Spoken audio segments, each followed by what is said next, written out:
Hello and welcome to another SkaredCast video, continuing the unit-by-unit series. Today we look at the flesh crafters of the Haemonculi, the Haemonculus, the Covens, the core of the rotten Dark City. Let's begin.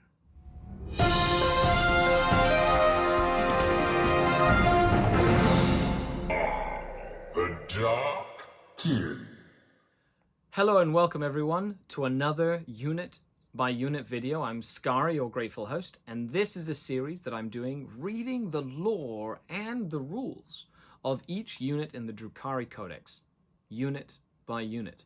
So it is in two parts. The first, we dive into the juicy narrative bits of who the Haemonculi are and how they fit into Drukhari society. And then we look at the unit itself, maybe some cool combos that I thought of on the spot, and the aim is to inspire you in your journey as a Haemonculus, Succubus, or Archon, collecting, building, and being a part of the worldwide community of Drukhari players. So to read, I am using the old codex because the new one is a little light on specifics on the actual units themselves, even though it's a fantastic new codex. But without further ado, let's dive in to the Haemonculi, or the Haemonculus, which you can kind of take as you will. They are rather nasty individuals. However, you definitely need one in your corner if you want to be anyone in the Dark City.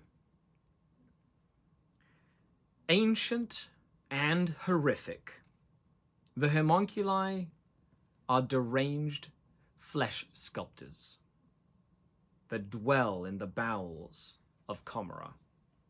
They are master torturers, true connoisseurs of pain that revel in every nuance of the suffering they inflict.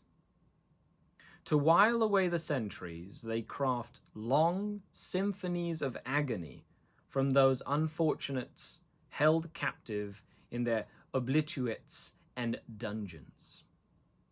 All Drukhari secretly fear the Haemonculi, for they are the alchemists not just for the body, but also for the soul.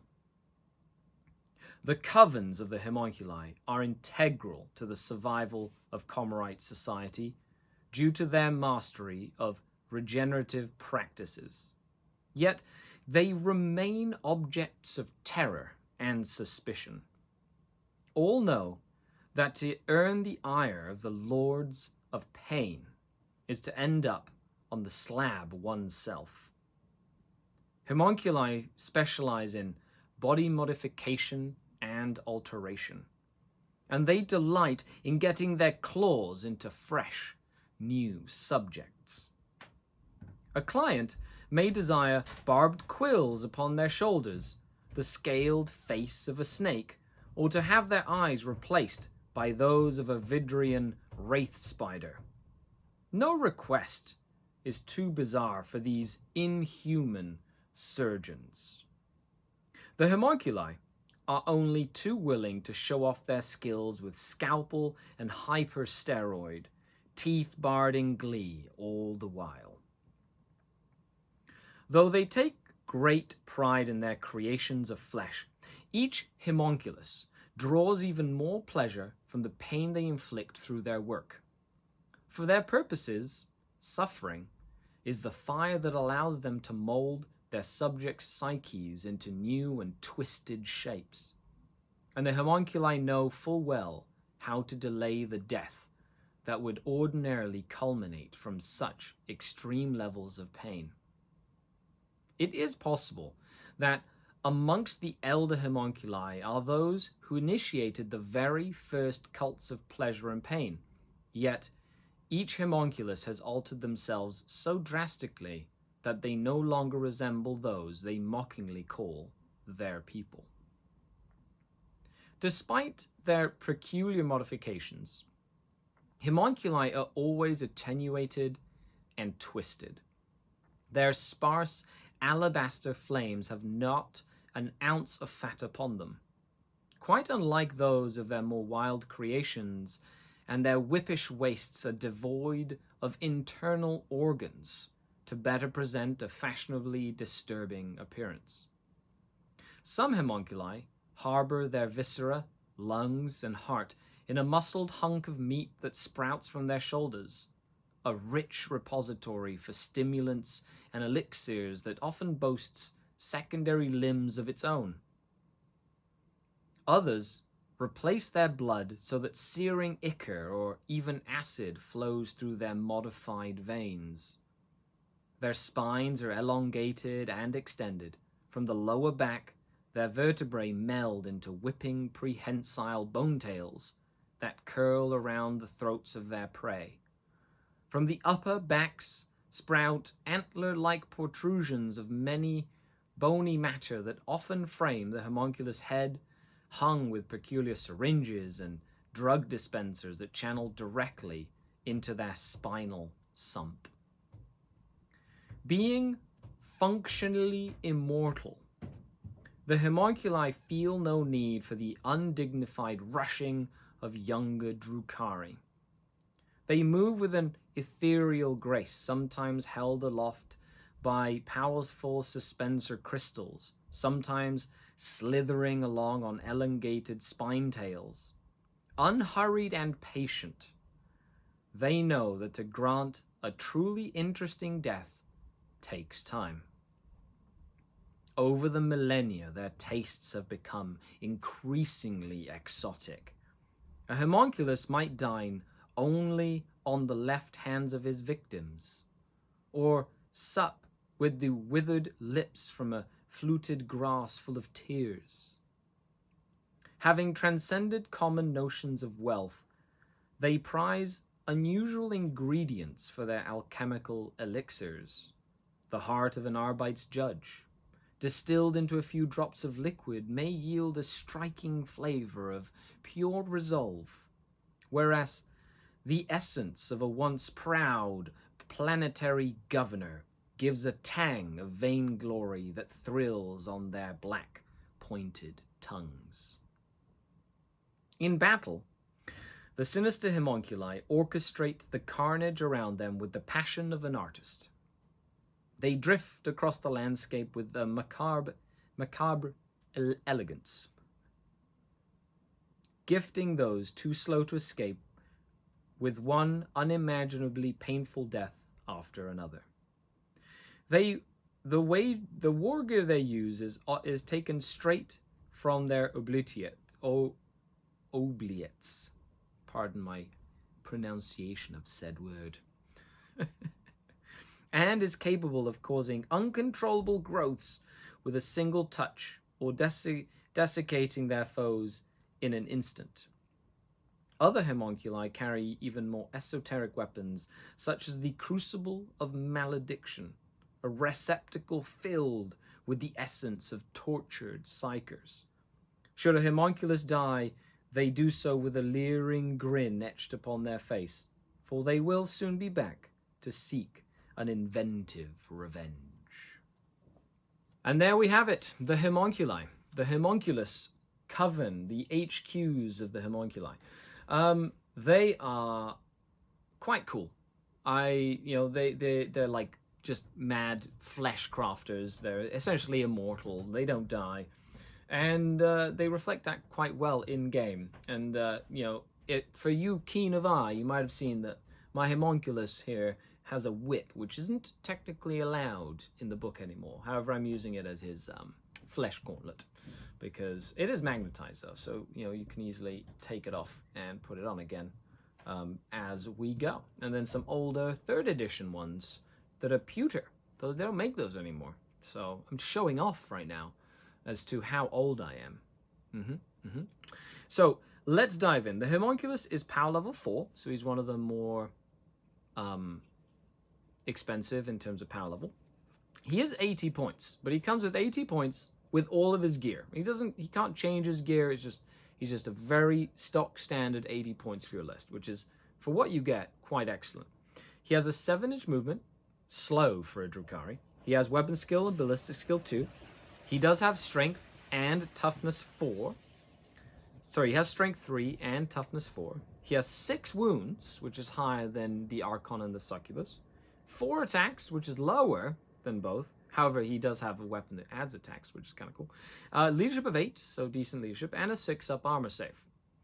Now, Power from Pain does give him a 6-up invulnerable save that then becomes a 5-up invulnerable save, so he does have an invulnerable save.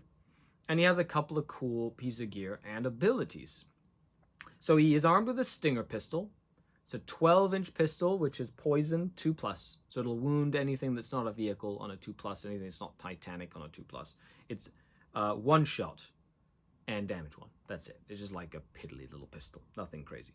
He has Haemonculus tools, which give his attacks poison 2+ in close combat. So he can wound even the toughest creatures on 2s as long as it's not a vehicle or Titanic.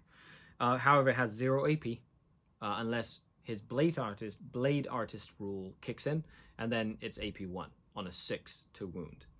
He does have an Ichor Injector. He can make no more than 1 attack with that weapon, so one of his attacks can be with an Ichor Injector. Very simple. If it hits, it just does a mortal wound.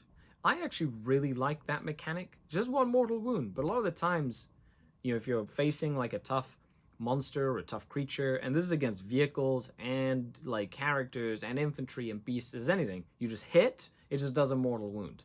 How many times have you tried to like kill that last character or something, has 1 wound left, and all you needed to do was get through that invulnerable save, and it's proving to be very hard to do? Like, say, a Sister of Battle that has a Moment of Grace and some like miracle dice ready to just use on her saves. Just stab her with a little syringe that has poison in it, and she takes a mortal wound and dies. So that's kind of cool. He also has a Scissor Hand, which is a -2 AP, so that's actually quite cool. And it gives him 2 additional attacks, but he also gets poison 4+. So he can do 4 attacks with his poison and then 2 from his Scissor Hand. Or he can do all 6 with a Scissor Hand, because you can pick and choose what weapon he uses. Or he can do 3 with the regular weapon, 1 with his Ichor Injector, and then 2 with the Scissor Hand, or do 5 with the Scissor Hand and then 1 with the Ichor Injector. So there's lots of different options you can do when attacking with him specifically. Now, he does have the Blade Artist special rule, so 6s to wound are AP an additional -1 in combat. He does have the Coven rules. This is a rule for all Coven units that are not vehicles, which is called Insensible to Pain. He ignores damage on a 5+. So that's good against mortal wounds. It's good against small arm fire. You know, ignoring damage is never something to scoff at. And he also has Power from Pain, so he can advance and charge, making him a lot faster than you might think. He has the ability to get a better invulnerable save as the game goes on. And of course, the different Coven traits, depending on which one you run, gives him a variety of different access to relics and things like that as well, which is really, really cool. He does have the Master of Pain aura, which is a 6-inch aura from him, where all Haemonculus Coven core units get +1 toughness. This is a bit of a change from before. It doesn't affect other Haemonculi like themselves, but it affects Grotesques, Chronos, Talos, and Rex. So they still get +1 toughness, which makes them a lot tougher to small arm firepower, which is fantastic. He does have Fleshcraft as well. You can pick a Haemonculus Coven monster or grotesque unit within 3 at the end of the movement phase, and they heal D3 wounds that they had previously taken. So that's kind of cool. Before, that was a stratagem that you had to spend. But if you're running Talos or Chronos or Grotesques, being able to bring one back up to some decent amount of wounds for free just for having a Haemonculus is very, very useful. Now, you have to bring one of them in a real space raid detachment, but if you're running like multiple patrols, you don't have to take Coven. I personally really like the Coven, so I usually run one. My favorite is, of course, the Booga Booga Haemonculus, or the Boomonculus, which is a Dark Creed Haemonculus with the Warlord trait of Fear Incarnate. So he can essentially pick enemy units within 9 inches, beat their leadership on 3d6, and that'll take away objective secured if they have it. It will stop them from being able to start actions for the whole turn, and it'll make actions that they're currently doing instantly fail, which can be incredibly powerful when playing the game competitively or friendly, you know, just going up. And my favorite is against a big unit of Necron warriors that has double OBSEC. You can just take that away which is really, really strong. Best served with a grizzly trophy nearby to make sure that you have multiple leadership modifiers stacked up to make sure the ability works almost every time. Well, I hope you enjoyed that. This is, of course, one of many videos that we will be doing on the unit by unit series. So click that subscribe button and notifications so you don't miss a video. If you like the content, feel free to subscribe. And of course, I have the Patreon page where if you'd like to support the channel, join the Denizen community today, as I've been doing content for Dark Eldar for over 10 years now. So why not hop on board? Click that like, and I'll see you on the next video. I'm Skari, your grateful host, signing off. Until next time, Skari out. The Dark Kin.